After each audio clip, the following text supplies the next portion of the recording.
अस्सलाम वालेकुम दोस्तों, उम्मीद करता हूँ कि आप सब खैरियत से होंगे। मैं मोहम्मद बनारस हूँ और आप अल्लाह यान ट्रैवल खारियाँ के यूट्यूब चैनल से मुझे देख और सुन रहे हैं। दोस्तों, आज की वीडियो बहुत ज़्यादा इन्फॉर्मेटिव होने वाली है, क्योंकि आज की इस वीडियो में मैं आपको एक नहीं बल्कि दो अपडेट्स बताऊँगा। दो खबरें आप दोस्तों के साथ शेयर करूँगा, जिसमें सबसे पहली खबर यूएई के हवाले से है कि यूएई ने पाकिस्तानियों का जो लेबर वीज़ा है उसको मुकम्मल तौर पर बैन कर दिया है। अब आप यहाँ से विज़िट वीज़ा लेकर जाएंगे तो आपका वीज़ा जो है वो वर्क में कन्वर्ट नहीं होगा। पहली बात तो ये देखेंगे कि ऐसा क्यों किया जा रहा है और इसके पीछे क्या वजूहात हो सकती हैं। दूसरी खबर आई है जी सऊदी अरेबिया के हवाले से। एक पाकिस्तानी बंदे ने ट्विटर अकाउंट पे, जो गवर्नमेंट ऑफ सऊदीया है, वहाँ पर ऑफिशियली तौर पर मैसेज किया है और सवाल किया है कि क्या हम उम्र वीज़े पर जाकर काम कर सकते हैं या नहीं। और मज़ीद पूछने की कोशिश की है कि अगर कोई हमारा दोस्त वहाँ पर मौजूद है जिसके पास रिहायशी तमाम डॉक्यूमेंट्स मौजूद हैं, तो क्या वो सऊदीया में हमें उम्र वीज़े पर बुलाकर वहाँ पर हमसे काम करवा सकता है या नहीं। तो ये दोनों अपडेट्स बहुत इन्फॉर्मेटिव हैं। कोशिश करूँगा कि जितनी मुख्तसर वीडियो बन सके, ताकि आप दोस्तों का जो टाइम है वो ज़्यादा ना लिया जाए। लेकिन कोशिश कीजिएगा कि वीडियो के एंड तक ज़रूर देखिएगा, ताकि जो मुकम्मल इन्फॉर्मेशन है वो आप तक पहुँच सके। तो दोस्तों, सबसे पहले अगर हम बात करें कि यूएई की जो शारजा स्टेट है उसने पाकिस्तानियों को वीज़े देना क्यों बंद किए हैं, क्योंकि पहले तो ऐसा नहीं था। हज़ारों की तादाद में जो पाकिस्तानी हैं वो शारजा स्टेट का ही वीज़ा लेके गए हैं, और उसमें यह था कि आप शारजा का, अगर आपके पास वीज़ा है तो आप दुबई भी जा सकते हैं, आप अबू धाबी भी जा सकते हैं। उसमें कोई किसी किस्म की पाबंदी भी नहीं थी। और सिर्फ पासपोर्ट और वीज़े पे, ये जो तस्वीर है, पासपोर्ट और तस्वीर पे आपको ये वीज़ा मिल रहा था। ना ही दुबई की तरह कोई बैंक स्टेटमेंट ज़रूर थी, ना ही कोई और लंबी चौड़ी रिक्वायरमेंट थी। तो अब अचानक ऐसा क्या हुआ कि शारजा ने पाकिस्तानियों को विज़िट वीज़े देना ही बंद कर दी, और अगर किसी का निकल भी रहा है तो उसका दुबई में जाकर, यूएई में जाकर विज़िट वीज़ा जो है वो कन्वर्ट ही नहीं हो रहा शारजा स्टेट का। तो इसके पीछे अगर मैं इसकी वजह बताऊँ, रीज़न बताऊँ, तो रीज़न इसमें जो यूएई की गवर्नमेंट है उसका नहीं है, ना ही उनकी कोई गलती है, ना ही शारजा स्टेट की कोई गलती है। इसमें जो गलती है वो सबसे बड़ी गलती हमारे पाकिस्तानियों की है। आप दोस्तों ने भी, मेरे बताने की बात नहीं है, आपने भी इन दिनों सोशल मीडिया बहुत सारी ऐसी वीडियोस देखी होंगी कि पाकिस्तानी यहाँ से जाते हैं सऊदी अरेबिया, यहाँ से जाते हैं दुबई में, यहाँ से शारजा का वीज़ा लेके जाते हैं, विज़िट वीज़ा। वीज़ा तो होता है बेसिकली वहाँ पे जाके विज़िट करने का, जो उसका असल पर्पज़ होता है। या फिर अगर आपने विज़िट नहीं भी करना तो गवर्नमेंट को भी पता है कि ये जॉब सीकर हैं, ये विज़िट वीज़ा लेकर आ रहे हैं, यहाँ पर आकर वीज़ा कन्वर्ट करवाएंगे और अपना काम जो है वो करते रहेंगे। लेकिन अब पाकिस्तानी इन दोनों कामों में से कोई एक काम भी नहीं कर रहे। ना तो वो विज़िट वीज़े पर जाकर विज़िट कर रहे हैं, और ना विज़िट वीज़े को जाकर वहाँ पर कन्वर्ट करवा रहे हैं। सबसे पहली बात तो देखें कि दुबई, यूएई की गवर्नमेंट आपके साथ कितना अच्छा चल रही है कि वो आपको विज़िट वीज़ा देती है, जबकि उसको पता है कि ये जॉब सीकर हैं। इन्होंने यहाँ पे आकर कोई किसी किस्म का विज़िट नहीं करना, ना ही हमारी इकानमी को इनसे कोई फ़ायदा होने वाला है। लेकिन इसके बावजूद वो आपको विज़िट वीज़ा प्रोवाइड करती आ रही है। हज़ारों की तादाद में पाकिस्तानी वहाँ गए हैं, लेकिन अब जाने के बाद क्या हुआ है कि ना तो वो विज़िट कर रहे हैं, और ना ही अपने वीज़े को जो है वो जॉब में कन्वर्ट करवा रहे हैं। अब यहाँ पे जो तीसरा काम पाकिस्तानी कर रहे हैं, वो काम पाकिस्तान के लिए शर्मनाक है।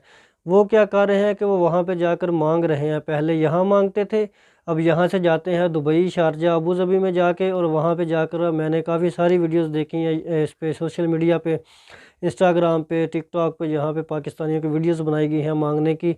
जबकि वो बज़ाहिर बिल्कुल ठीक है, लेकिन वो कोई कहता है कि मेरी टांग ख़राब है, कोई कहता है कि मेरा बाजू ख़राब है, तो वो वहाँ पे दिरहम में मांग रहे हैं। तो दोस्तों, आप सब ने भी मुझ समेत वो वीडियोस तमाम देख ली होंगी कि पाकिस्तानी यहाँ से जाते हैं और जाकर यूएई में कैसे मांग रहे हैं, कैसे भिखारी बन रहे हैं। काफ़ी सारी वीडियोस हैं वो सोशल मीडिया पे आजकल बहुत ज़्यादा ट्रेंडिंग में है, बहुत ज़्यादा वायरल हैं। लेकिन मैं उन वीडियोस को यहाँ पे अपनी वीडियो में इसलिए नहीं लगा सकता कि यहाँ पे कॉपीराइट का जो है वो इशू आ सकता है। लेकिन आपने पहले ही वो वीडियो देखी होगी, अगर किसी ने नहीं देखी तो वो सर्च करके देख सकता है कि वाकई ये रियल है, इसमें कोई किस्म की जो है वो फेक बात नहीं है। तो यूएई की जो गवर्नमेंट है, शारजा गवर्नमेंट है, वो इसीलिए पाकिस्तानियों को वीज़ा देना बंद कर चुकी है। अब आपका कोई भी वीज़ा, पहली बात तो यह है कि विज़िट वीज़ा निकलेगा ही नहीं शारजा स्टेट का भी। बाकी दो स्टेट्स तो वैसे ही वीज़ा प्रोवाइड नहीं कर रही। शारजा बची थी जो पाकिस्तानियों को विज़िट वीज़ा दे रही थी। अब उस स्टेट ने भी पाकिस्तानियों को विज़िट वीज़ा देना बंद कर दिया है।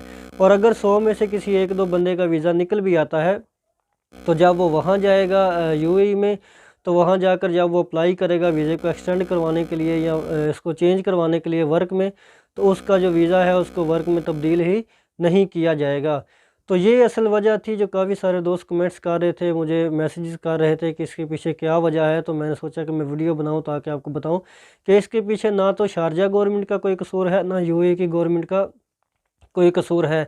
देखें, अक्सरियत में ऐसा हुआ है कि जब भी कोई मुल्क हम पे पाबंदी लगाता है तो उसके पीछे 90% तक जो गलती होती है वो हम पाकिस्तानियों की होती है, सिर्फ 5 या 10% जो गलती होती है वो अगले मुल्क की होती है।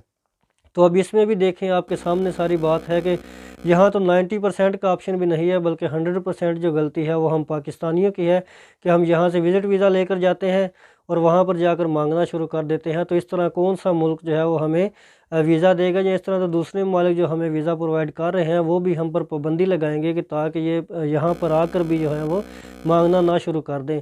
तो दोस्तों, अगर हम दूसरी बड़ी अहम अपडेट की बात करें जो कि सऊदी अरेबिया के हवाले से थी, कि एक पाकिस्तानी भाई ने सवाल किया था ट्विटर के ऑफिशियल अकाउंट पर जाकर सऊदी अरेबिया को, गवर्नमेंट ऑफ सऊदी अरेबिया को, कि क्या हम उम्रा वीज़ा पर जाकर काम कर सकते हैं या नहीं, क्योंकि ये भी एक किस्म का विज़िट वीज़ा ही होता है, या कोई भी ऐसा शख्स या कोई भी ऐसा रिलेटिव जो वहाँ पर पहले से मौजूद है और वो वहाँ का रिहायशी है और उसके पास तमाम तर डॉक्यूमेंट्स भी मौजूद हैं सऊदी अरेबिया के हवाले से, तो क्या वो हमें अपनी कंपनी में बुलाकर वह हमसे काम करवा सकता है उम्रा वीज़ा पर या नहीं। तो इस हवाले से गवर्नमेंट ऑफ सऊदीया ने जो है वो ट्वीट का रिप्लाई करते हुए तमाम पाकिस्तानियों को ये बताने की कोशिश की है कि ये पाबंदी पहले से ही लगाई जा चुकी थी और इस पर 500 रियाल का जो है वो सऊदी रियाल का जुर्माना भी आयद किया जा चुका है। यानी कोई भी बंदा जो है वो सऊदी अरेबिया में उम्रा वीज़ा पर जाकर काम बिल्कुल भी नहीं कर सकता। अगर ऐसी सिचुएशन में पकड़ा गया तो उसको 500 रियाल का जुर्माना भी किया जाएगा और हो सकता है कि उसे सऊदी अरेबिया से ऐसे डिपोर्ट किया जाए कि वो दोबारा सऊदी अरेबिया का वीज़ा ही ना निकलवा सके। और दूसरी बात उन्होंने रिप्लाई करते हुए बताया, मेंशन करते हुए उस शख्स पाकिस्तानियों को बताया कि कोई भी अगर आपका रिलेटिव या आपका कोई भी दोस्त भाई बहन अगर वहाँ पर मौजूद है और उसके पास कोई कंपनी है जिसको वो जिस कंपनी में वो कोई मैनेजर है या उसका अच्छा वहाँ पे कोई डेजिग्नेशन है, लेकिन फिर भी वो आपको उम्रा वीज़ा पर बुलाकर वहाँ पर आपसे काम नहीं करवा सकता, अगर वो ऐसा करेगा तो उसके ख़िलाफ़ भी कार्रवाई की जाएगी, आपको भी जुर्माना किया जाएगा। और उसमें से बड़ी बात जो ये है कि जो कंपनी होगी, कंपनी को भी इसका काफ़ी सारा लॉस होगा, नुकसान होगा, कंपनी पे भी काफ़ी सारी पाबंदियाँ जो है वो लगाई जा सकती हैं। और यहाँ सबसे बड़ी बात ये भी बताई गई कि तमाम वो ट्रैवल एजेंट्स जिनके पास से वो उम्रा वीज़ा इशू हुआ होगा, जिस पर जाकर बंदा काम कर रहा होगा, उस ट्रैवल एजेंट को भी, उस ट्रैवल एजेंसी को भी जुर्माना किया जा सकता है। तो तमाम लोग इस बात से होशियार रहें, जो वीज़ा प्रोवाइड करते हैं उम्रा का, वो भी देख लिया करें पहले, ख़ास तौर पर कि क्या बंदे ने वहाँ जाकर उम्रा ही अदा करना है, कोई ऐसा दीगर कोई अमल ना करे कि जिससे हम पर मुश्किलात आ सकें। और जो जिस बंदे ने जाना है उससे भी रिक्वेस्ट है कि आप अगर उम्रा वीज़ा लेकर जा रहे हैं तो आप उम्रा ही अदा करें। आप इस बाबरकत वीज़े के जो नाम पर है वो किसी के साथ फ्रॉड या धोखा करने की कोशिश बिल्कुल भी है जो वो ना करें। और अगर कोई आपका वहाँ पर रिलेटिव मौजूद भी है तो उसको भी ये सोचना चाहिए कि मैं अगर किसी को उम्रा वीज़ा पर बुला रहा हूँ तो उसे उम्रा ही अदा कराऊँ, ताकि ये जो उसका पाक फ़रीज़ा है वो अदा हो सके, ना कि मैं उसको उम्रा वीज़ा पर बुलाकर और कंपनी के साथ या उस शख्स के साथ या अपने ईमान के साथ जो है वो किसी किस्म का धोखा करूं। क्योंकि इस सिचुएशन में अगर आप ये अमल कर लेते हैं तो आपको भारी नुकसान हो सकता है। 1000-1500 रियाल का जुर्माना आपको भी होगा, जो पीछे आपका ट्रैवल एजेंट होगा उसको भी जुर्माना होगा, जिस बंदे ने बुलाया होगा उसको भी होगा, जिस कंपनी में आप काम करना चाह रहे होंगे उस कंपनी को भी जुर्माना होगा, पाबंदियाँ लगेंगी। तो आपके एक गलती की वजह से 4-5 लोगों को जो है वो नुकसान होगा। तो इसमें मेरे ख्याल में कोई किसी किस्म का किसी एक शख्स का भी फ़ायदा 1% भी नहीं है।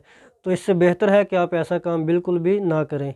तो दोस्तों, उम्मीद करता हूं कि वीडियो आपको अच्छी लगी होगी, क्योंकि आज की इस वीडियो में मैंने आपको एक नहीं बल्कि दो अहम इन्फॉर्मेटिव अपडेट्स जो है वो आगाह किया है। एक शारजा के हवाले से थी और एक सऊदी अरेबिया के हवाले से। तो उम्मीद करता हूं कि वीडियो आपको बहुत अच्छी लगी होगी।